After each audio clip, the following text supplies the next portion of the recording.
Hi everyone, मेरा नाम प्रथम। आज मैं आपको पढ़ाऊंगा इंडिपेंडेंट और डिपेंडेंट सोर्सेस के बारे में।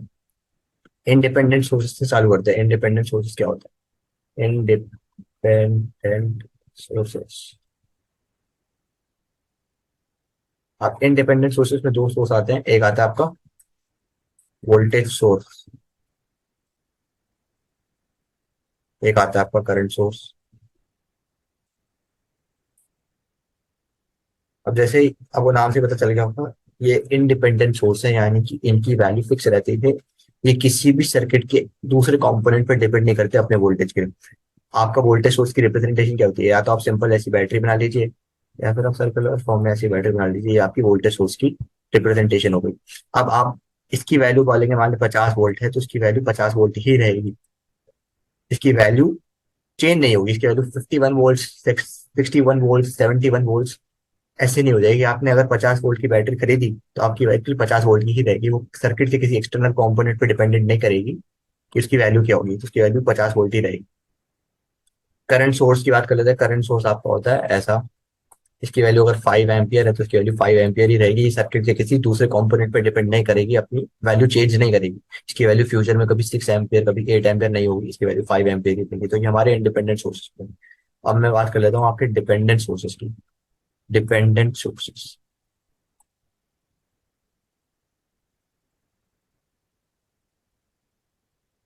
आपके डिपेंडेंट सोर्सेस में भी चार टाइप के डिपेंडेंट सोर्स आते हैं। एक जो आता है वोल्टेज कंट्रोल्ड वोल्टेज सोर्स।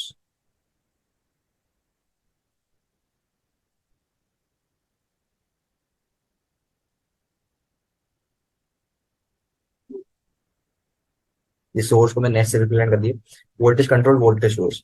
अब इसको हम वोल्टेज डिपेंडेंट वोल्टेज सोर्स भी बोल सकते हैं। तो कंट्रोल स्लैश डिपेंडेंट, यानी दोनों बात सेम ही है।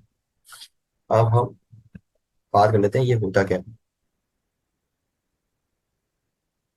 वोल्टेज डिपेंडेंट वोल्टेज सोर्स है, वोल्टेज कंट्रोल्ड वोल्टेज सोर्स को हम कैसे रिप्रेजेंट करते हैं? तो ये सोर्स तो है वोल्टेज सोर्स। वोल्टेज सोर्स को हम रिप्रेजेंट करते हैं, जब भी डिपेंडेंट फॉर्म में रिप्रेजेंट करते हैं तो ऐसे रिप्रेजेंट करते हैं, ट्राइंगल और उसमें प्लस में। अब ये वोल्टेज डिपेंडेंट या वोल्टेज कंट्रोल वोल्टेज सोर्स है, इसलिए ये किसी अल्फा वी एक्स इसकी कोई वैल्यू होगी। अब इसकी वैल्यू अल्फा वी एक्स की होगी। मान लीजिए आपका कोई सर्किट है।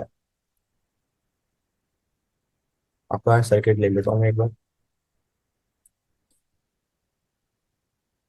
ये मेरा सर्किट है, इसके अंदर मैंने ये वाला, एक मिनट ढंग से बना लेते हैं इसको। मैंने ये बना लिया, आपका सर्किट बना लिया, ठीक है।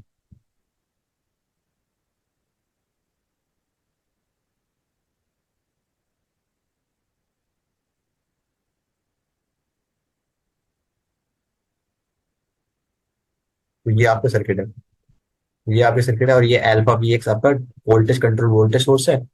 इसके across plus minus V X है। ये R1 था और ये R2 था।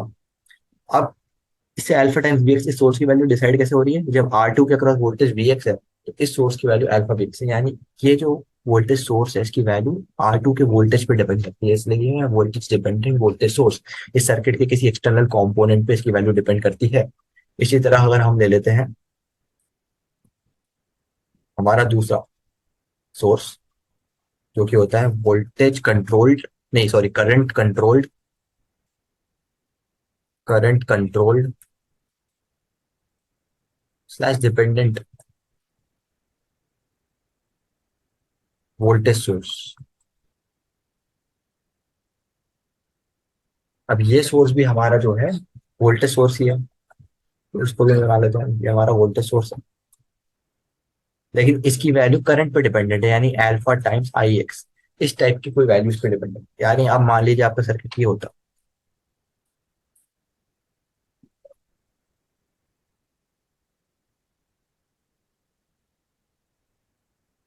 अगर आपका सर्किट ये होता तो, और इसकी वैल्यू अल्फा आई एक्स क्यों होती? क्योंकि इस वाले रेजिस्टेंस से करंट आई एक्स निकल रहा होता।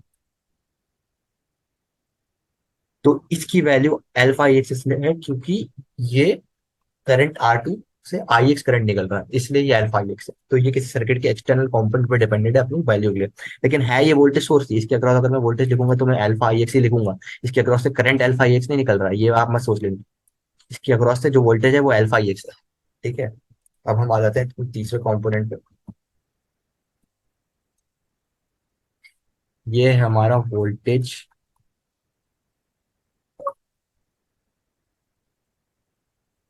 कंट्रोल्ड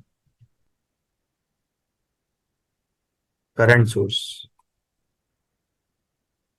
अब वोल्टेज कंट्रोल करंट सोर्स में सोर्स तो हमारा करंट सोर्स है, तो करंट सोर्स को हम रिप्रेजेंट करते हैं ऐसे, बस वो प्लस माइनस की जगह हम लिखते हैं यहाँ पे ये वाला एरो।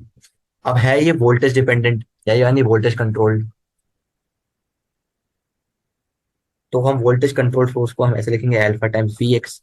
इसका मतलब है इस सोर्स में से अल्फा वी एक्स करंट निकल रहा है, इसके across voltage alpha V X मत मान लेना, इसमें से अल्फा वी एक्स करंट निकल रहा है। तो हम, अगर मान लीजिए आपका सर्किट ऐसा होता,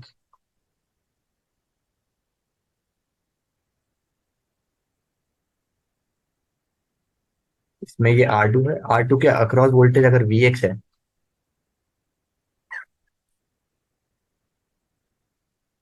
आर टू के अक्रॉस अगर करंट वी एक्स है, तो इसकी वैल्यू अल्फा वी एक्स है, यानी इसमें से जो करंट निकल रहा है वो अल्फा वी एक्स निकल रहा है। ये किस पे डिपेंडेंट है? आर टू के अक्रॉस जो वोल्टेज है उस पर डिपेंडेंट है। इसी तरह हम हमारे लास्ट और फाइनल डिपेंडेंट सोर्स की बात कर लेते हैं, जो कि है हमारा करंट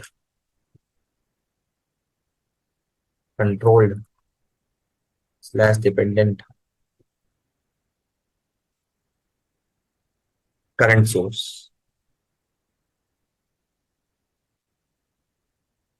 अब क्योंकि हमारा करंट सोर्स है तो ये रिप्रेजेंटेशन तो इसका ऐसा ही होगा, लेकिन है किस पे डिपेंडेंट? करंट पे, तो हम इसको लिख रखे हैं अल्फा टाइम्स आई एक्स। अब इसका क्या मतलब होगा सर्किट के अंदर? इसका मतलब ये होगा कि मान लीजिए आपका सर्किट, वही सेम सर्किट लूंगा मैं,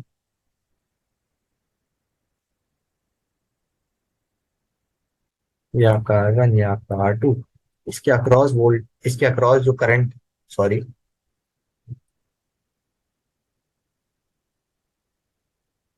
इसके अक्रॉस मान लीजिए आपका आई एक्स करंट निकल रहा है, इस रेजिस्टेंस में से आपका आई एक्स करंट निकल रहा है, तो इस करंट सोर्स की वैल्यू अल्फा आई एक्स होगी, क्योंकि ये इस आर टू ब्रांच के करंट पर डिपेंड करती है।